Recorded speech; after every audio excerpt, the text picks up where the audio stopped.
Opening statement, they out-rebounded us, they killed us. They were quicker to the ball. They attacked us very well. And I think that they knew where everybody is. They were highly organized, and I'm not surprised. We've had really close games in the years past, but I just, for whatever reason, we didn't seem to be up for the task. So now, what do you want? Questions? Coach, how are you going to address the issues today in practice this week before your game on Sunday? Hey, you know what? And the incredible thing about it is, Michigan is a lot more aggressive than Michigan State. So, you know, see, what disturbs me is, the question that I would ask is, did we do everything we could? And their answer was no. If that's the case, then I'm disturbed because there's nothing else to say. You know what I mean? Like, at the end of the day, they were aggressive. They were beating us to the 50-50 balls. They were taking drives, and we weren't able to stay with them. And what can you do? We could have played zones, but on the other hand, it was a partial zone anyway that we were trying to play. So in that mode, to try to play a zone, but here's what we needed to do and we didn't do. We needed to cut down the space that they would have to operate in. So in a technical sense, what it was is that you don't need to be hugged up on your player, the person one pass away, because you've got to prepare for the job because they do that very well. And if you stand over there and play that one person, then it gives them the space that they need. So both Nia Clouton and the other guard, and I knew what who's it? Liza Winston would have done.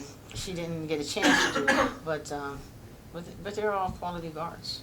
They really are quality guards.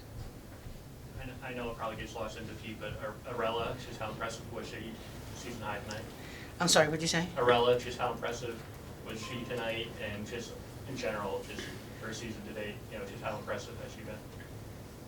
She's continued to be impressive. The problem is that on a side of consistency, probably the worst game that I've seen her play was the last game, and she played extremely poor. But that was one of many games, and she's been very consistent.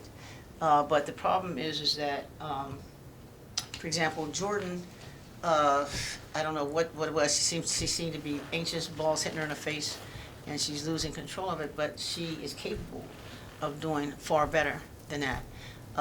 T-Baby, at times, she looks like $1 million because she's knocking outside shots. But today, she didn't knock those outside shots down. And I think that it was that they were stunned with the way that Michigan State came at us. And we never really quite recovered from the way that they attacked us. And that's unfortunate. And I hope that it's something that we remember in the future. That is that you don't allow people to come in your house and then beat you. Not like that. Not like that. And I'm upset about that. There's no question about that. But, for those that didn't quite understand, and that has to do with probably all of our freshmen have no clue about what's going on. And the truth of the matter is that we have a number of players that we would like to play, but we can't play because they don't know the patterns. And that's the name of the game. So we're going to continue to work, and they're going to continue to work, and I'm sure that they're going to get better, much better. And then we can, because it's hard to play a game of that magnitude with the same players playing at the level of competition that we would want. And so, for example, if you looked at how many minutes did KK play, how many minutes did Arella, play, that's a lot of minutes, and at least for that level of competition. So it would be great if I could feel more comfortable, and so you could say, well, then go ahead, coach, put the other people in. But long story short is, do and can they execute at that level? Because right now, you've got to have people that's going in, knowing what's going on, and that can continue to pour off, because if you don't, then you're going to find yourself in deep trouble. So we've got work to do, and our players have got work to do. But the matter of knowing where you have to go and what you have to do is going to be crucial. And that's where no, I wasn't comfortable, because I knew that we were in trouble. Coaches, as it seems like it's been a little bit of a trend where you played your best in recent games, primarily second halves, third quarters, or at least second quarters, just and of course in conference. Let's say out of your last 12 quarters, probably your three worst have probably been first quarters. Ironically, from that. Yeah. And what's happened is we dig ourselves in a bigger hole, and then it was difficult to come out. I thought that they had the firepower, and we knew that they would come at us in waves of two different teams. I'm sure that they played them. Yeah, you see, yeah, yeah. I'm not surprised, but they did. I mean, and long story short is we've got to get our entire team strong. I thought that at one point we were going to catch up. We did catch up. You gave a lead. Yeah, and then what traditionally has happened with Michigan State is that everybody has outscored them. They've had great games until the fourth quarter, like the last 5 minutes or so in the fourth quarter, but they hung on this time, and that's where we needed to pick it up. But as you can see, several things happened. One, we were always doing the 55. You notice that we did not do it. Why do you think that we did not do it? And it was because they had athletes that were quick enough to get the ball down the floor at great speeds. And if we can't control them, and you would want to control them, but I thought that they were capable. The guards were fine guards. They were able to spread the floor, and the distance that we would have to cover in terms of trapping them was too great. I don't know if we got one steal, not one, and maybe we did get one, but the effort didn't reward us. In fact, we probably paid for it more because of the effort that we were making. And normally, when I say that we're going to kick it up, just start to press every time we got the ball, normally we know it and we can get to it. And so yes, we want to, we accept it, and it's like, yeah, okay, let's go. But the difference is, I thought that they handled it very well. They weren't fazed by it, and they made us work. And if there's one breakdown, and that's what happened. There were several breakdowns where maybe we could sustain. In the last game that we played, let's say that they didn't get the ball over the court, so the 10-second clock went off, and so that was good. It would be encouraging for us to do that, but this time they were getting it off. They were leaving us behind, and now we're coming from the back and trying to slow it up, and they were continuing to attack. And quite frankly, they missed a lot of shots that they probably should have made that we just weren't in front of. And so I don't know how you can attribute that to maybe we're tired, maybe that, because I don't think that it's lack of desire, for sure. That wasn't the case.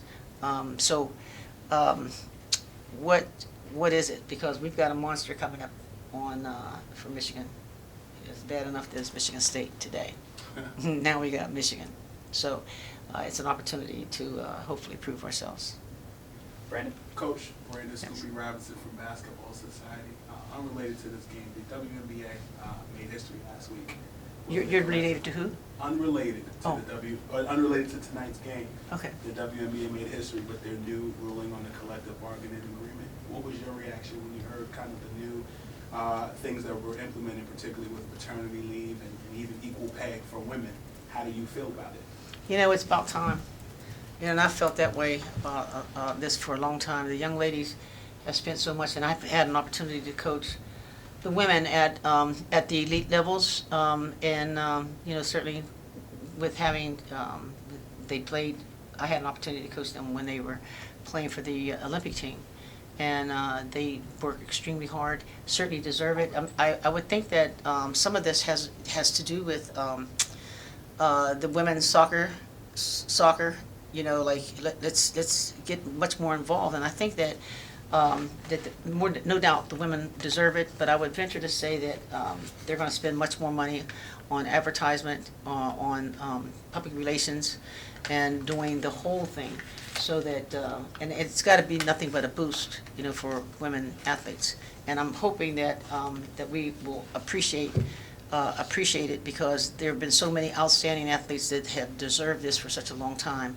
But like anything, it's those that come before them that that many times, you know, wouldn't get it, but you know, the other people, you know, have gotten have benefited, you know, from that. And it's much like this facility, you know, for all these years we've been having, you know, the facility that we've been having, which isn't great at all, terrible. But now, you know, like the athletes appreciate, and that's what I do appreciate about our team. They do appreciate the fact that we got a beautiful facility, and so it's much deserved, and I'm sure that it's going to do nothing but, you know, continue to get better. And it'll, I bet you any money, dads and moms too, will now, when a young lady thinks that she's interested in basketball or something like that, she said, you could make some money, so let's get involved, and let's get involved in the training, and it makes a difference. I think at all levels, high school levels. Too often you got the librarian or you got somebody else that wants to volunteer to coach their daughters. But I bet the dads and the moms are looking at that and saying, well, wait a minute, I need people that know what they're doing if she's going to spend that kind of time, because they recognize that this is an opportunity to do something that they love, and it's an opportunity to play and play well. So I think it's going to be nothing but good and great. Yeah, also called a social cultural question given today's King holiday. I lived in Atlanta for a long time, actually less than a mile from the King Tomb and the National Historic Park. Yeah. Down there, it's called a day on, not a day off, and a lot of work. Mm-hmm. So given some of that, up here a little different, I'm from here, but it's a little different, and that I see a New York Times report that Rutgers is about to introduce its first black president. So building young leaders, young women, all kinds of leaders. Given today's holiday, what's your message, either days leading up to today, or today to your team, or to the public, to the kids coming up? I think that we as older adults have a responsibility to teach our young people what it is. I mean, I understand that that we have our first black president, and it's a beautiful thing to do, just as we had our first, you know, President Obama, and so we shouldn't take it lightly. I remember, for example, when our team was having a dinner, a meal, and the inauguration was taking place, and our players were just sitting around and were somewhat oblivious to this historic thing, and it brought tears to my eyes, because I'm thinking, do you know how difficult this is? Do you know what this man has done? Do you know how much of an impact that he has? And so I stopped and I made them listen to what, you know, what was going on, because I think that sometimes young people see things and they think that, oh, well, you know, passe. I mean, you know, like they might look at a female that's making decent money now in the WNBA, you know, by comparison, and they're like, well, so what? So what? Do you know what she's been doing all these years? And nonetheless, it's the same blood, sweat, and tears. And I think that we've got to continue to teach. You know, we as adults have got to continue to teach our young people the appreciation, you know, that we must have, you know, for those who've sacrificed and given their lives. And certainly Dr. King has done that. And I'm sure that the celebration that was in Atlanta was certainly better, you know, and recognized more, you know, in Atlanta. And I can't see that it wouldn't be. But long story short is we've got to continue to point out who Dr. King was and what he represented, and try to inspire young people.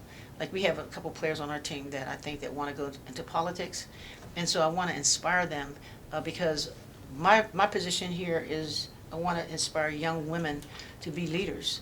And I don't want them to accept anything less than the best, to step up and say, hey, we are important. We're going to make a lot of what is going on, and we're going to make a difference in changing a lot of things. So I'm looking forward to his impact, our president, and I'm sure that he's going to be the first, and that's great, and hopefully not the last. All good, everyone? All right, thank you so much. Thank you, guys. thank you, thank you. Thank you, everyone.